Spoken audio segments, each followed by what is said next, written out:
Every minute of every day, someone, somewhere is getting burgled. Hello, West Yorkshire Police, what's the emergency? Doesn't sound good. With an average of 92 break-ins an hour, it's a huge problem.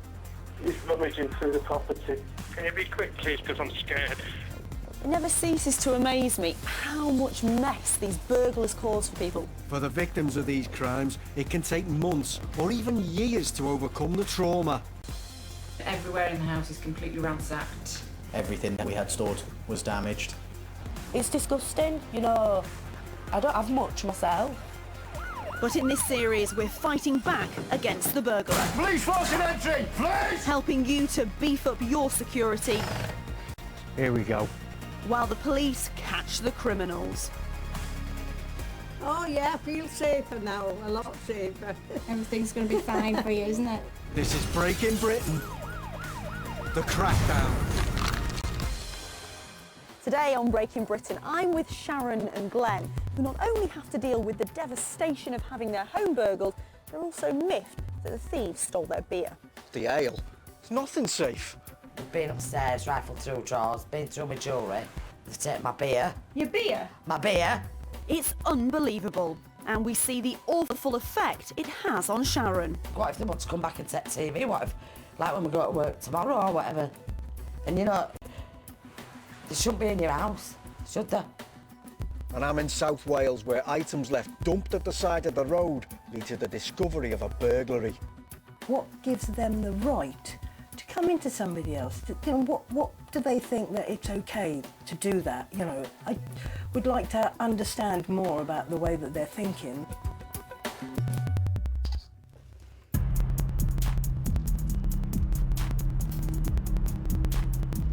In West Yorkshire, there are more than 200 burglaries a week, and nearly half occur when nobody's home. Whether you leave your house for a few hours or a few days, an empty property is always more vulnerable to attack. And when the owners aren't home, it falls to neighbours or family, like Edith, to pick up the pieces. Police emergency. I'd like to pass a break-in, please, at my nephew's house. Your nephew? Are you with your nephew at the moment? No, I'm in my own home. I've just been across to put his central heating on. Right. And they broke me in. Where is your nephew at the moment? They're both at work. Are they getting entry into the property itself? Yes, it's a right mess. Drawers are out, there's jewellery all over upstairs. It's given me a right turn. It's priority graded, so one of our officers will be coming as soon as possible. All right, thanks very much. Thanks now, cheers now. Bye.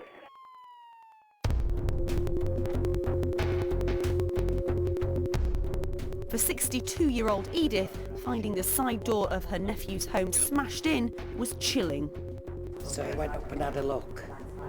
And then, I phoned you and then I phoned Sharon. No problem. When you've come, you've just literally seen the damage to the door. Seen that and I pushed the door open, but I didn't go, right in case they were still in. Fair enough, fair enough.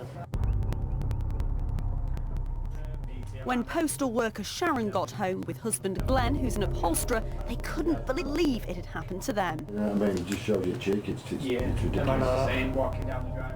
Officers from West Yorkshire Police are on the case. What property's been taken? Definitely my iPad. Is that what it will? It's got a pink case on it. There was a watch in there that's gone. That's gone. It's clear Sharon and Glenn are upset about the events. They've rifled through that cupboard. They've been upstairs, rifled through drawers, been through my jewellery. They've taken my beer. Your beer? My beer. My iPad. But you've actually got family photographs on that? Yeah, I have. My grandson. His baby photographs, he's 4. Oh. My brother's wedding, our holidays, videos. I can't get them back. Can I? It's things like that. That's sentimental to me. And how did you feel when you got that phone call? I felt sick. Oh, I bet. Somebody's been in my house while we're at work. And we've worked for everything we've got, and it ain't theirs to take. It's upsetting that somebody that you don't know, a total stranger, can take your lock off your door and walk into your house. Like in over 40% of burglaries, the thieves forced their way in broad daylight. But what they didn't know was Big Brother was watching. A neighbour's CCTV caught the brazen criminals in the act. They're not even running, are they? It's got to be somebody local, hasn't it? It's somebody that lives on foot, Will be. obviously, that lives in Leeds 12 area, and there's a inlet in there. That's where they'll cut up or down. So they're definitely local, and they just think they can walk into your house.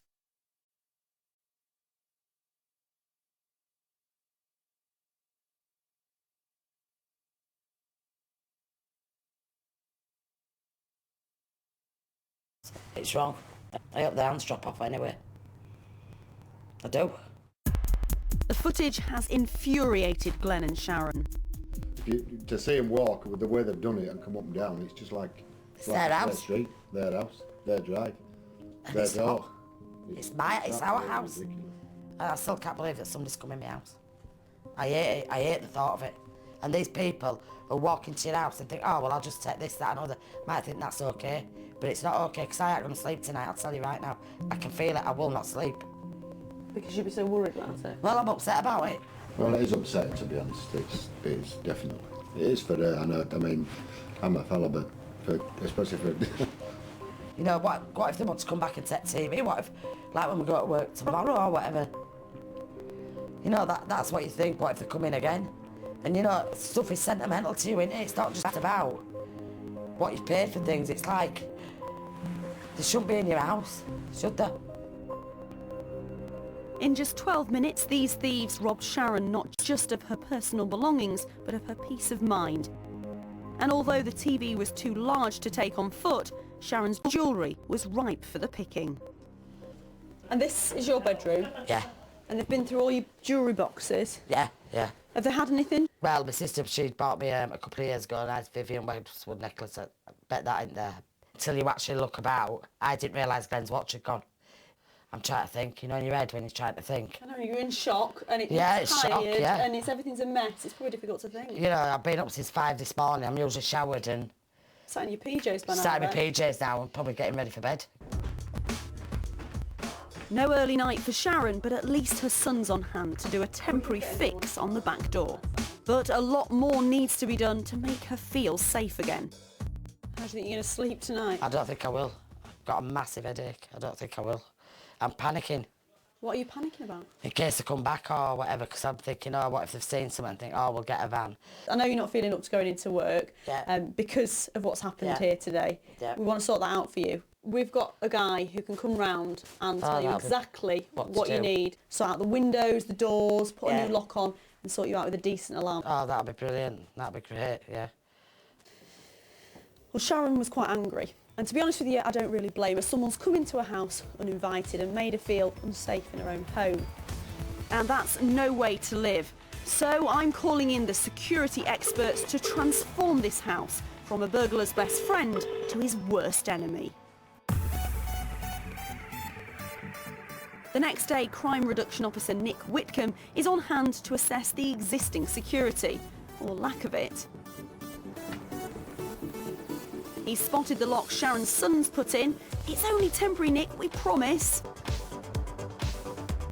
The patio doors don't have external keyholes, which is good news, but this heavy umbrella stand could be used as a weapon, and that's bad news.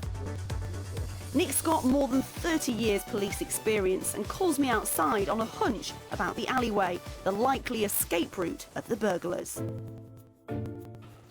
Here, look, that's the make of the bottle that was stolen. That's the bottle top there. Look how it's bent. I bet that's teeth marks. I bet those are teeth. I bet they robbed it with the teeth. So you're going to collect this as evidence because you think... There may be some DNA on that. I don't know. Could this really be one of Sharon's? So the bottle, we'll give them a chance to do a bit of drinking a bit further up, and we'll no doubt find the bottle somewhere. Right, OK. And oh, look, there's the bottle. There it is, nice, fresh, newly drunk out of. Who knows, did they take the gloves off at this point? And I presume it'll have the spit on it as well.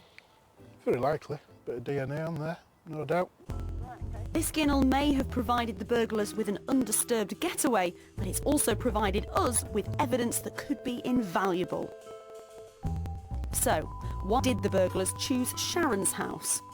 They'll have looked at the front door lock, which is a poor quality, Euro profile, very breakable lock. So they probably think they're going to find the same round the back. Exactly.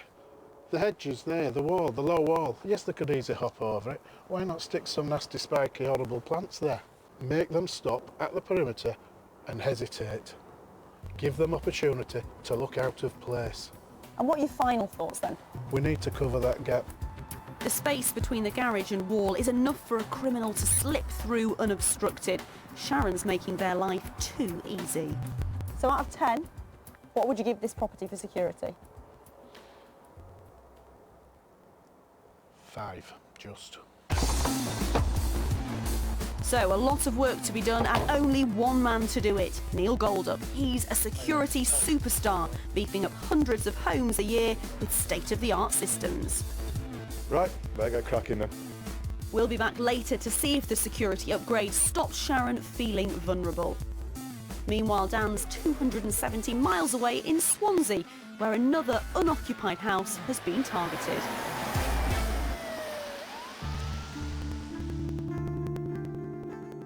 The rolling hills of Falindra, north of Swansea, may look serene and peaceful, but burglary is still sadly a reality. The moment you find out you've been burgled, there's always a horrible shock. You see the broken door or smashed window, and then you know that your home has been violated. Well, imagine how one couple felt when they were away for the weekend and got a call to say some of their most prized possessions were found dumped in a fly-tipping crime. Possessions they thought were locked up safely at home.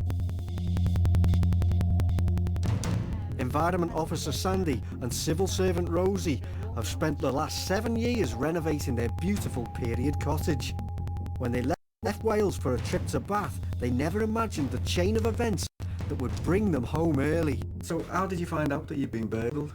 Well, it was sort of like weird, wasn't it? We were actually in Bath at the time, and I got a phone call from my boss, and we deal with environmental crime such as fly tipping. He had got a call to say that some material had been fly tipped. He said, oh, you know, we've got your warrant card here and we've got your police notebook and all this sort of thing.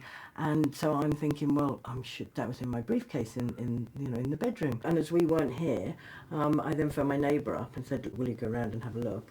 So they came round and phoned back and said, yes, the house was open. Sandy and Rosie raced home, the words breaking, triggering some pretty scary thoughts. Bit of a difficult journey, wasn't it? Because you don't know what to expect, and you sort of imagine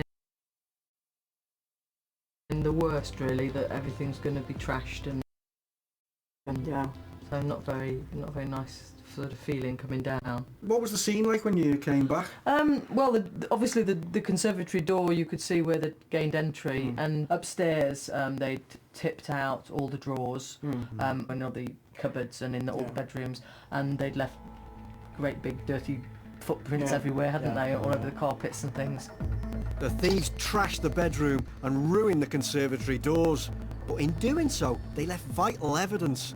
CSI find finger marks on the door, but the smooth print means the criminals wore gloves.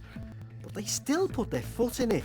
The force used to kick the door in has left a footprint, and this will be cross-checked against thousands of known criminals' footwear and could turn up a match. What has gone? What's gone is your Christmas present. My Christmas present, yes, a pair of wireless headphones, which were sitting on the windowsill over there. And then a load of copper and brass that was by the back of my workshop. But that's not all.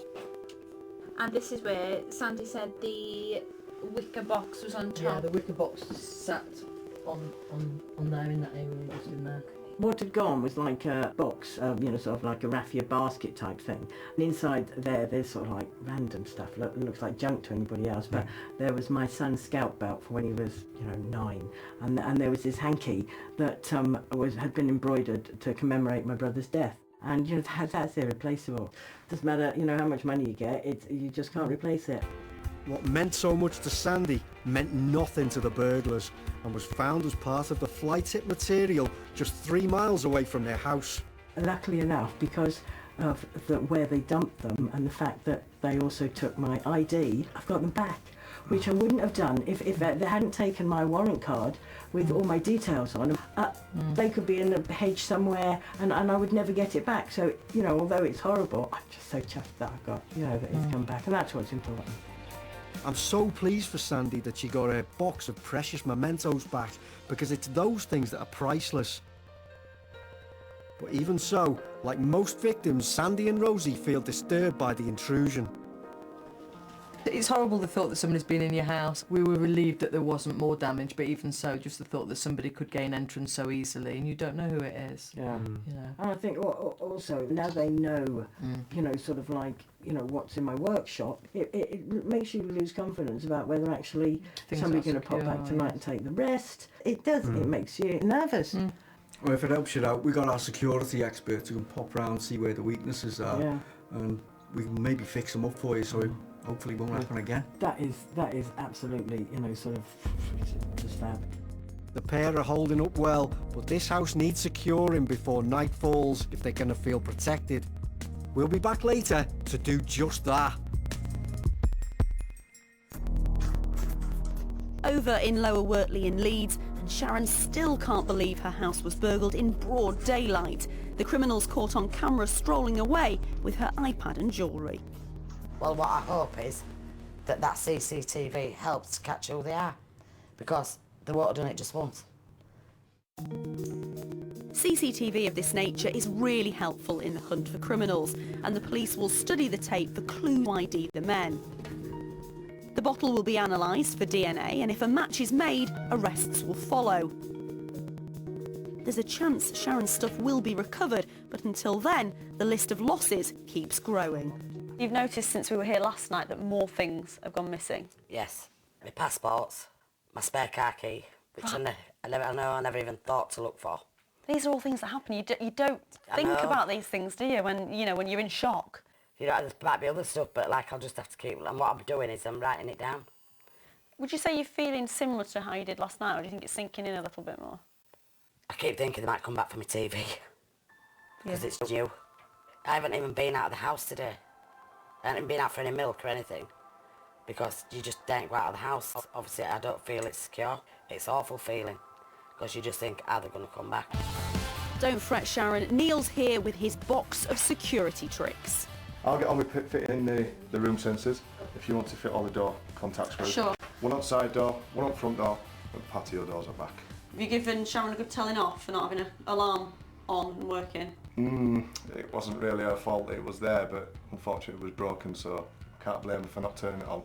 But she'll turn this one on because it's easy to use. She can turn them on when they go to bed at night as well, because obviously Sharon's quite worried about somebody coming back. All the stuff that we're putting on, if they do come back, they'll just walk away because they'll know they're not going to get in. And are you going to stand at the back door with those muscles to protect her? I need to. I'm confident in everything we've got. Do you want him at your back door for the rest of the Stand at my back door, love. An alarm like this costs around £200. It's the #1 defence against burglars, and used in conjunction with window and door locks is going to make Sharon's house the Fort Knox of family homes. I'm going to fit this, it's called a padlock. You just clamp it onto your handles and push it, and that's all locked. That's it's fantastic. a good security device. That handle won't go down. That's It'll be nice and fantastic. secure. This is basically the same lock that was on the back door that was really easily snapped. So I'm going to replace it with a TS 007 3-star lock, and as you can see, it's got this little bit here. So if someone tries to get in, that bit snaps off first, and these are really the only locks that are recommended for these kind of plastic doors. So if you're thinking of improving your door security, remember the James Bond of locks, the TS 007, which should also have a 3-star kite mark on the packaging. Getting a bit of a pro at these, you'll have to employ me as your sidekick. Well, that's it, you're doing the locks and you're doing the alarms now. I could retire and just let you do it. You pretty much have retired. I'm not saying you do anything. Whoa. Just kidding, Neil. You're at least a couple of years off retirement. Right, job done. I'll carry on. Out you go. Neil's created layers of security throughout the house, and he's got one more trick in his box. What you do, you leave it under your television, and when it starts to get dark, it automatically switches on, and it makes it look like it's a television inside your house. If we can turn the light off. So from outside that'd look like our TV, wouldn't it? Yeah. Such a good trick, isn't it? Yeah, very good trick. And no one's going to be coming in here trying to nick your TV if they think you're watching it. No, they're not. The fake TV costs around £25 and uses hardly any power. That's great. Well done, Neil. In just a few hours, Neil and I have made it near impossible for a burglar to force entry, and Sharon already seems brighter. Well, very good. We'll find out later if we've done enough to improve Nick's security score. Until then, it's back to Swansea.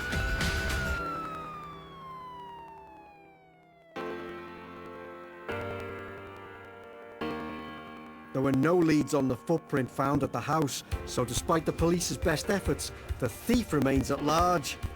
But Crime Reduction Officer Kevin Evans is here to make sure a break-in doesn't happen again.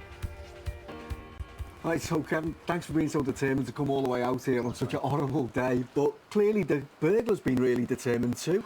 Oh, unquestionably, you know, there's a lot of force gone into forcing that rear door, so I'd suggest they were probably here for some time. But of course, once you're at the rear of the premises, it's enclosed, it's private, and you've got very little natural surveillance. That's all you've got really is the chickens, who may say hello to you, I don't know. Not exactly guard dogs though, are they? What can we do? Well, there's numerous things we can do as regards to the lighting. Something like the PIR light that is activated by walking through a beam. Because one thing most criminals don't like is a lot of light on themselves. Doors, make sure that shed doors are locked well. Consider a shed bar, or door bar as it's called. It reinforces the door. Overall, what would be your security assessment for this place out of 10? Oh, before doing anything else here, I've got to be honest, the security is probably around 5 or maybe a 6. I guess the problem here then is that the burglar can act with utter privacy and do it on the quiet. That certainly is a weak point. It gives privacy to Joe Criminal and gives him that extra few minutes that he can spend in trying to break in. Well, Joe Criminal won't stand a chance once our security team get busy. So how have you been? Initially it was quite horrible leaving the house, because especially once somebody's been in, you sort of think, well, actually they know what's in the house now, they're going to come back and, you know, sort of take other stuff. But it's a real wake-up call. I think we were really lucky that, you know, they didn't do more damage, they didn't take more stuff, but good shot across the bow, because we're much more aware now than we were before. And awareness needs to be followed by action, and for that you need a man like Tony Berry. Hi, Joe. What's up, Dan? How's it going, mate? All right, bud, all right. Good to Nice see you. to see you. Nice to see you. So what have you got for us today? We've got this here, shed door bar. Oh, yeah. That goes on the outside of the shed and it just hinges, covers the front of the... So that's to stop the door opening? Yeah, that's right. We've got a little sensor as well, go up in a corner somewhere and it'll cover if anybody comes through the windows or anything. So if anyone turns up in the shed somehow, then that'll see them and... Set the alarm off, yeah. Fantastic. Oh, great. Alarms outside and in. They're just as effective in old houses as they are in new ones. And they're pretty discreet, so won't ruin that period look. Surveillance is key, and security expert Graham Rees has got an outside light that does it all. When it's dark, sensor will activate, light will come on, camera will activate, and this then takes up to 60,000, believe it or not, still shots on the SD card. It's also got a feature where it'll record video. Oh, yeah. So you can actually watch people then walking around in that area. So it's like an electronic night watchman? Well, exactly, yes. A good investment at under £100. But will all this be enough to impress Kevin and increase the security score? The bars on the shed, additional locks on the shed, we've got lamps up, and also brand new alarm. Big improvements made. What would be your security assessment for this property now? With all the additional work that's been added, unquestionably in my opinion, this will go up to a 9. I'm pleased with that. Sandy and Rosie will be as well. I'm sure they'll have good times ahead of them here. Yeah, brilliant. Now, what does Sandy think of her new security? It's great. I'm really, really impressed. I can't say I'm glad it happened, but it's been, you know, sort of a really interesting and it's got positive outcome. Fantastic. Well, that's what we're here for. So. Yeah, well, you've done a good job then. Thank you. No problem. So, Sandy and Rosie have got a beautiful 17th century house here, but now that we've given them 21st century security, Their home's their castle once again. Back in Leeds, Sharon and Glenn have heard from the police that a man called Sean Eyston has been jailed for 3 years and 4 months for 2 burglaries